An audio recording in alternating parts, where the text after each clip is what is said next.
प्रभु तेरी वाणी जीवन की रोटी, नैनों की ज्योति अंधेरा मिटाती।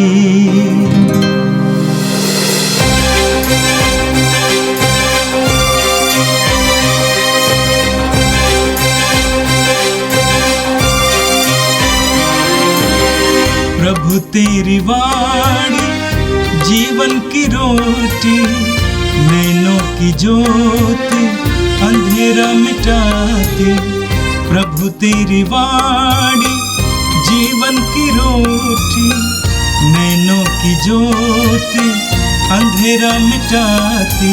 वाणी वाणी वाणी वाणी वाणी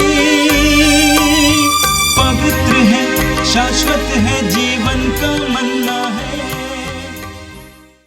25 नवंबर मंगलवार। पहला पाठ नबी दानियल का ग्रंथ, अध्याय 2, पद संख्याएं 31 से 45 तक। दानियल ने नबूकदनेस्सर से यह कहा, राजा, आपने यह दिव्य दृश्य देखा। एक विशाल, देदीप्यमान और भीषण मूर्ति आपके सामने खड़ी थी। उस मूर्ति का सिर सोने का था, उसकी छाती और भुजाएं चांदी की थी, उसका पेट और कमर पीतल की, उसकी जांघें लोहे की और उसके पैर अंशतः लोहे की और अंशतः मिट्टी के थे। आप उसे देख ही रहे थे कि एक पत्थर अचानक अपने आप गिरा, उस मूर्ति के लोहे और मिट्टी के पैरों पर लग गया और उसने उनके टुकड़े टुकड़े कर डाले। उसी समय लोहा, मिट्टी, पीतल, चांदी और सोना सब चूर चूर होकर ग्रीष्म ऋतु की भूसी की तरह पवन द्वारा उड़ा लिया गया और उसका कुछ भी शेष नहीं रहा। जो पत्थर मूर्ति पर लग गया था वह समस्त पृथ्वी को ढकने वाले विशाल पर्वत बन गया। यह था आपका स्वप्न। अब मैं आपको उसका अर्थ बताऊंगा। हे राजा, आप राजाओं के राजा हैं। स्वर्ग के ईश्वर ने आपको राजत्व, अधिकार, सामर्थ्य और सम्मान प्रदान किया।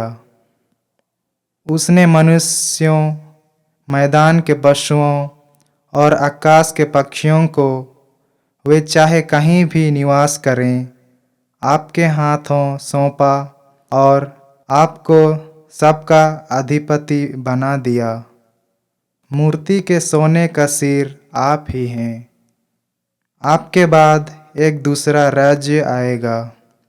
वह आपके राज्य से कम वैभवशाली होगा और इसके बाद एक तीसरा राज्य जो पीतल का होगा और समस्त पृथ्वी पर शासन करेगा। चौथा राज्य लोहे की तरह मजबूत होगा। जिस प्रकार लोहा सब कुछ पीस कर चूर कर सकता है, उसी प्रकार वह राज्य पहले के राज्यों को चूर चूर कर नष्ट करेगा। आपने देखा है कि वे पैर अंशतः मिट्टी के और अंशतः लोहे के थे। इसका अर्थ है कि उस राज्य में फूट होगी, उसमें लोहे की शक्ति होगी, क्योंकि आपने देखा है कि मिट्टी में लोहा मिला हुआ था। उसके पैर अंशतः लोहे और अंशतः मिट्टी के थे। इसका अर्थ यह है कि उस राज्य का एक भाग शक्तिशाली और एक भाग दुर्बल होगा। आपने देखा है लोहा मिट्टी से मिला हुआ था, इसका अर्थ है कि विवाह संबंध द्वारा राज्य के भागों को मिलाने का प्रयत्न किया जाएगा, किंतु वे एक नहीं हो जाएंगे। जिस तरह लोहा मिट्टी से एक नहीं हो जा सकता है। इन राज्यों के समय स्वर्ग का ईश्वर एक ऐसे राज्य की स्थापना करेगा जो अनंत काल तक नष्ट नहीं होगा और जो दूसरे राष्ट्र के हाथ नहीं जाएगा। वह इन राज्यों को चूर चूर कर नष्ट कर देगा और सदा बना रहेगा। आपने देखा है कि अपने आप पर्वत पर से एक पत्थर गिर गया और उसने लोहा, पीतल, मिट्टी, चांदी और सोने को चूर चूर कर दिया है। महान ईश्वर ने राजा को सूचित किया कि भविष्य में क्या होने वाला है। यह स्वप्न सच्चा है और इसकी व्याख्या विश्वसनीय है। यह प्रभु की वाणी है। संत लूकस के अनुसार पवित्र सुसमाचार अध्याय 21 वाक्य संख्या 5 से लेकर 11 तक। कुछ लोग मंदिर के विषय में कह रहे थे कि वह सुंदर पत्थरों और मनौती के उपहारों से सजा है। इस पर ईसा ने कहा, वे दिन आ रहे हैं जब जो कुछ तुम देख रहे हो उसका एक पत्थर भी दूसरे पत्थर पर नहीं पड़ा रहेगा, सब ढा दिया जाएगा। उन्होंने ईसा से पूछा, गुरुवर, यह कब होगा और किस चिन्ह से पता चलेगा कि यह पूरा होने को है? उन्होंने उत्तर दिया, सावधान रहो, तुम्हें कोई नहीं बहकाए, क्योंकि बहुत से लोग मेरा नाम लेकर आएंगे और कहेंगे, मैं वही हूं, और वह समय आ गया है।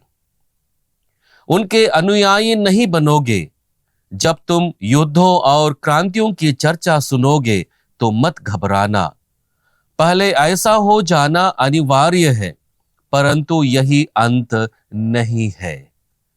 तब ईसा ने उनसे कहा, राष्ट्र के विरुद्ध राष्ट्र उठ खड़ा होगा और राज्य के विरुद्ध राज्य। भारी भूकंप होंगे, जहां तहां महामारी तथा अकाल पड़ेगा। आतंकित करने वाले दृश्य दिखाई देंगे और आकाश में महान चिन्ह प्रकट होंगे। यह प्रभु का पवित्र सुसमाचार है।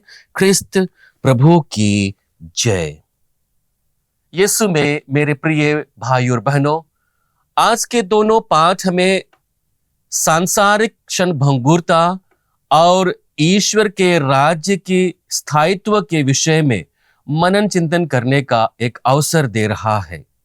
यह एक अवसर है हर एक विश्वासी के लिए कि वह अपने आप से एक सवाल करे आज के दोनों पाठों के संदर्भ में कि मेरे जीवन का केंद्र बिंदु कौन है, या फिर मेरे जीवन का आधार कौन है। यदि एक विश्वासी होने के नाते हम बहुत बार अपने जीवन का केंद्र बिंदु या फिर अपने जीवन का आधार सांसारिकता में रखते हैं, तो वह हमारे लिए सबसे बड़ी चुनौती की बात है, क्योंकि सांसारिकता और संसार से संबंधित हर एक बातें खत्म हो जाती हैं। उनका कोई भी स्थायी रूप नहीं होता है। जो कुछ को हम देखते हैं और उसका अनुभव करते हैं, वो सारे चीज क्षणिक होते हैं। एक ना एक दिन उसका अंत होना तय है। लेकिन वहीं दूसरी ओर यदि हम अपने जीवन का केंद्र बिंदु और अपने जीवन का आधार ईश्वर को बनाते हैं, तो वह स्थायी है। वह कभी भी बदलने वाला नहीं है। वह कभी भी खत्म होने वाला नहीं है। वह हमें सदैव अपने विश्वास में जागृत रहने के लिए मदद करता है। हमें हमेशा अपने जीवन में चुनाव करना पड़ता है। हम लोग अपने जीवन में बहुत बार सांसारिक बातों की ओर झुक जाते हैं। हमारा झुकाव सांसारिक चीजों पर हो जाता है क्योंकि वह बहुत रूप से हमें प्रभावित करती है, हमें अच्छा लगता है, लेकिन वह क्षणिक होता है, वह समाप्त होता है, वह हमारे जीवन का आधार नहीं बन सकता है। लेकिन ईश्वर प्रद बातें, ईश्वर संबंधित वचनों पर आधारित जीवन हमें अस्थायित्व की ओर लेकर के जाता है। आज के पहले पाठ में हम सुनते हैं कि राजा नबूकदनेस्सर एक स्वप्न देखता है, एक विशाल मूर्ति का स्वप्न देखता है और वह दानियल को इस स्वप्न का अर्थ बताने के लिए, उसकी व्याख्या करने के लिए बुलाता है और नबी दानियल उसकी व्याख्या करता है। उसके बारे में बताते हुए वह ईश्वर की योजना को, ईश्वर प्रद बातों को राजा नबूकदनेस्सर के समक्ष रखता है। वह कोशिश करता है कि वह राजा होने के नाते ईश्वरीय योजना को पहचाने, ईश्वरीय चुनौती को पहचाने जिसे ईश्वर ने स्वप्न के माध्यम से उसके जीवन में प्रकट किया है। यहां दो महत्वपूर्ण बातें हैं। पहली बात है, सांसारिक साम्राज्य क्षणभंगुर होते हैं। राजा नबूकदनेस्सर एक विशाल मूर्ति का स्वप्न देखता है जो सोने का बना है, चांदी का बना है, पीतल का बना है, लोहे का बना है और मिट्टी का भी बना है। ये जो धातुएं हैं और मिट्टी है वह क्षणभंगुर चीजों को प्रदर्शित करती है। वह यह बताती है कि इन सभी धातु या मिट्टी का खत्म होना स्वाभाविक है।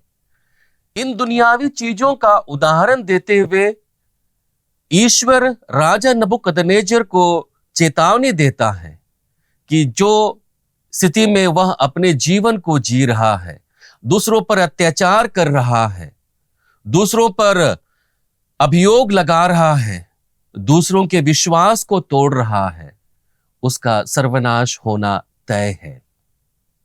और यही दुनियावी बातों को रखते हुए ईश्वर यह चाहता है कि वह ईश्वर प्रद बातों पर मनन चिंतन करे, वह जीवन के क्षणभंगुरता को समझे और पश्चाताप करते हुए सच्चे ईश्वर की आराधना करे। और यही बात को दानियल उस राजा को बताने की कोशिश करता है।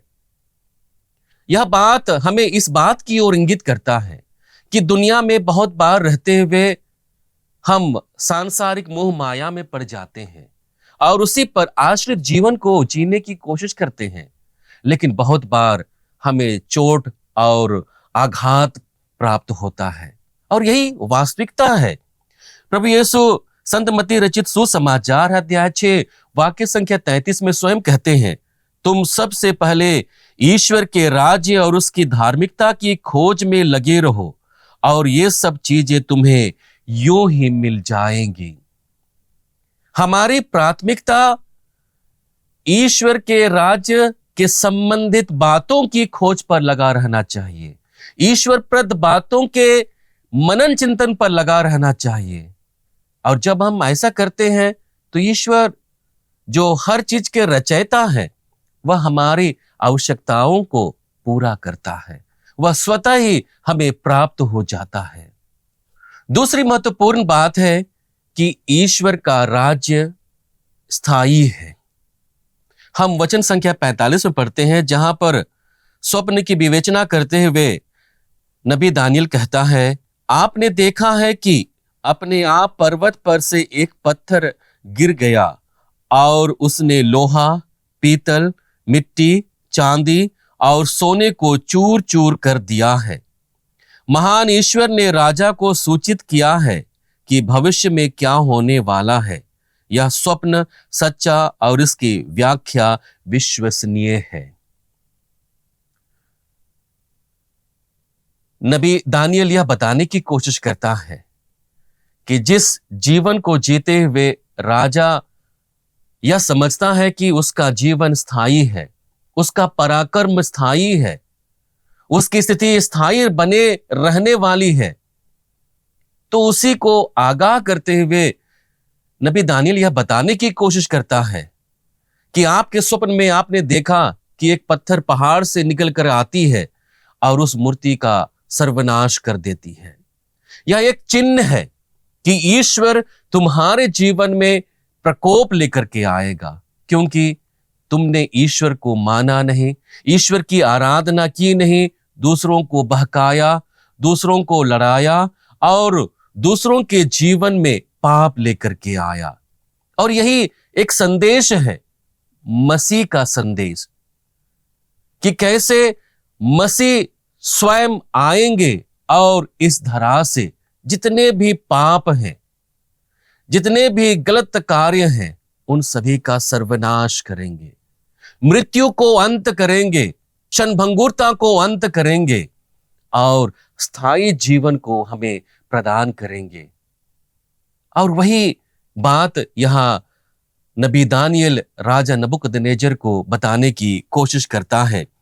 हम पेतरुस के पहले पत्र अध्याय 2 वाक्य संख्या 4 और उसके आगे पढ़ते हैं, जहां पर पेतरुस प्रभु यीशु को पत्थर कहकर संबोधित करते हैं। वह पत्थर जिन पर हमारी कलीसिया का निर्माण होना है, हमारे विश्वास का निर्माण होना है, हमारे विश्वास का वो आधार है। अपने वचन में कहता है, प्रभु वह जीवंत पत्थर है जिसे मनुष्यों ने तो बेकार समझकर निकाल दिया, परंतु जो ईश्वर द्वारा चुना हुआ और उसकी दृष्टि में मूल्यवान है।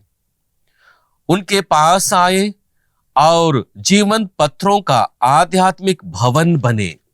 इस प्रकार आप पवित्र याजक वर्ग बनकर ऐसे आध्यात्मिक बलि चढ़ा सकेंगे जो ईसा मसीह द्वारा ईश्वर को ग्राह्य होंगे। इसलिए धर्म ग्रंथ में लिखा है, मैं सियोन में एक चुना हुआ बहुमूल्यवान कोने का पत्थर रखता हूं, और जो उस पर भरोसा रखता है उसे निराश नहीं होना पड़ेगा। राजा नबूकदनेस्सर ने जिस पत्थर को देखा जो उस मूर्ति को छिन्न भिन्न कर दिया, वही पत्थर मसीह का एक रूप है। जिस पत्थर को राजा नबूकदनेस्सर ने देखा था कि कैसे वह पहाड़ से निकल करके उस मूर्ति को चूर चूर कर देता है, या इस बात की ओर इंगित करता है कि ईश्वर मनुष्यों के जीवन से हर एक दुखों को हरण करने वाला एक ऐसे व्यक्ति को भेजेगा जो उन्हें विश्वास में आगे बढ़ाएगा, जो उन्हें उनके जीवन में उत्साह लेकर के आएगा, उनके विश्वास को जागृत करेगा और उसी विश्वास में जीने के लिए उन्हें बुलाएगा। और वही बात को यहां पर पेतरुस कहते हुए कहते हैं, उनके पास आए और जीवन पत्रों का आध्यात्मिक भवन बने। हम सभी को जीवंत पत्रों का आध्यात्मिक भवन बनना है, ना कि क्षणभंगुर भवन बनना है। और वही चुनाव आज हमें अपने इस वर्तमान जीवन को जीते हुए करने की आवश्यकता है। यीशु में मेरे प्रिय भाई और बहनों, आज का सुसमाचार संत लूकस रचित सुसमाचार अध्याय 21 वाक्य संख्या 5 से लेकर 11 के बीच से लिया गया है। हम सुसमाचार में सुनते हैं कि लोग यरूशलेम मंदिर की भव्यता को देखकर उसकी सराहना करते हैं। उनकी बातों को सुनकर यीशु अवसर लेते हैं उन्हें समझाने के लिए कि यह संसार क्षणभंगुर है, लेकिन बना रहने वाला वास्तविक चीज ईश्वर का राज्य है। अपनी बातों को रखते हुए प्रभु यीशु कहते हैं, वे दिन आ रहे हैं जब जो कुछ तुम देख रहे हो उसका एक पत्थर भी दूसरे पत्थर पर नहीं पड़ा रहेगा, सब ढा दिया जाएगा। अपनी बातों को रखते हुए प्रभु यीशु यह कहने की कोशिश करता है कि सांसारिक प्रतिष्ठा, सांसारिक वैभव, सांसारिक संपन्नता सभी समाप्त होने वाली है, सभी क्षणभंगुर है। बना रहने वाला वास्तविकता केवल ईश्वर का राज्य है।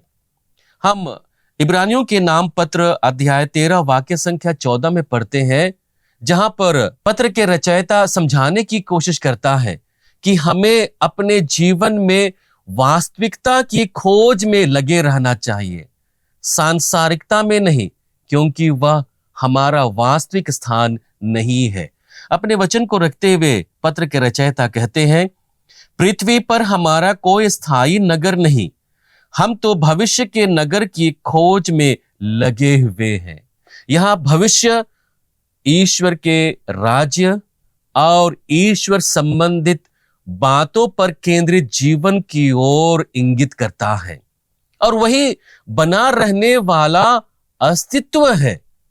वह सदैव बने रहने वाला स्थायी अस्तित्व है। हम यूहन के पहले पत्र अध्याय 2 वाक्य संख्या 17 में पढ़ते हैं, जहां पर संत यूहन कहते हैं, संसार और उसकी वासना समाप्त हो रही है, किंतु जो ईश्वर की इच्छा पूरी करता है वह युगों युगों तक बना रहता है। हमें ईश्वरप्रद बातों पर मनन चिंतन करना है। हमारे जीवन में महत्व ईश्वर संबंधित बातों का होना है, और जब हम इसकी प्राथमिकता को समझते हैं, उसके विशेषता को समझते हैं, तब हमारे जीवन में ईश्वरीय राज्य उत्पन्न होता है, और वही हमें युगों युगों तक बने रहने के काबिल बनाता है। हम संत मत्ती रचित सुसमाचार अध्याय 6 वाक्य संख्या 19 और 20 में पढ़ते हैं, जहां पर सच्चे धन के विषय में प्रभु यीशु कहते हैं कि यहां पर अपने लिए धन संचय ना करो, जहां पर मोर्चा लगता है और समाप्त हो जाता है। अपने लिए स्वर्ग में धन जमा करो, जो सदैव बना रहता है, और वह ईश्वर प्रद बातें हैं, ईश्वर संबंधित बातों पर मनन चिंतन है। दूसरी महत्वपूर्ण बात है कि प्रभु यीशु हिंसा और संकट के बीच धैर्य और दृढ़ता का, विश्वास का जीवन जीने के लिए लोगों को प्रेरित करता है। वह कहता है कि जो तुम्हारी सामाजिक स्थिति है वह युद्धों से ग्रसित होगा, वह अकाल से ग्रसित होगा, बहुत सारे प्रकृति विपदाएं आएंगी, और ये सभी अवसर तुम्हें अपने जीवन में विश्वास को प्रकट करने के लिए अवसर देगा। वह विश्वास को केवल वही प्रकट कर सकता है, या वही ईश्वर में जी सकता है, ईश्वर में बनाए रख सकता है, जो विश्वासी है, जो ईश्वर प्रद बातों पर मनन चिंतन करता है, उसकी गरिमा को समझता है। हम यूहन रचित सुसमाचार अध्याय 14 वाक्य संख्या 27 में पढ़ते हैं, जहां पर प्रभु यीशु हमें शांति देते हैं, ऐसी शांति जो हमें बल प्रदान करता है, ऐसी शांति जो हमें विश्वास में जागृत बनाए रखता है। प्रभु कहते हैं, मैं तुम्हारे लिए शांति छोड़ जाता हूं, वह संसार की शांति जैसी नहीं है। तुम्हारा जी घबराए नहीं, भीरू मत बनो। हमें डरने की आवश्यकता नहीं है, क्योंकि हम विश्वासी होने के नाते प्रभु की शांति को अपने जीवन में ग्रहण किए हैं, और वही शांति हमारे लिए इन चुनौतियों से सामना करने के लिए हमें बल और ताकत देता है। यीशु में मेरे प्रिय भाई और बहनों, हर एक मानव के लिए और हर एक लोगों के लिए यह चुनौती होती है कि वह सांसारिकता को ले या फिर आध्यात्मिकता को ले। सांसारिकता क्षणभंगुर होती है, लेकिन आध्यात्मिकता सच्चे ईश्वर से जुड़कर अस्थायी जीवन की ओर हमें आगे अग्रसर करता है। वही जीवन को जीने के लिए, वही आध्यात्मिकता को अपने जीवन में और अधिक बढ़ाने के लिए आइए हम प्रभु से प्रार्थना करें। हे सर्वशक्तिमान पिता परमेश्वर, हम धन्यवाद देते हैं आज के सुंदर दिन के लिए, आज के इन वचनों के लिए, जिनके द्वारा हमें सांसारिक चीजों पर केंद्रित होकर के नहीं, बल्कि ईश्वर संबंधित बातों पर, ईश्वर के राज्य पर केंद्रित होकर के अपने जीवन को जीने के लिए बल प्रदान कर रहा है। पिता, हमें बल दे कि हम रोज दिन के जीवन में हम सदैव तेरे वचन को चुने, तेरी योजना को चुने, और उस योजना पर समर्पित जीवन को जीते हुए हम स्वर्ग राज्य की ओर आगे बढ़ते जाएं। हम यह प्रार्थना करते हैं हमारे प्रभु ख्रिस्त के द्वारा, आमीन। प्रभु तेरी वाणी जीवन की रोटी, नैनों की ज्योति अंधेरा मिटाती। वाणी वाणी वाणी वाणी वाणी पवित्र है, शाश्वत है जीवन का मन्ना।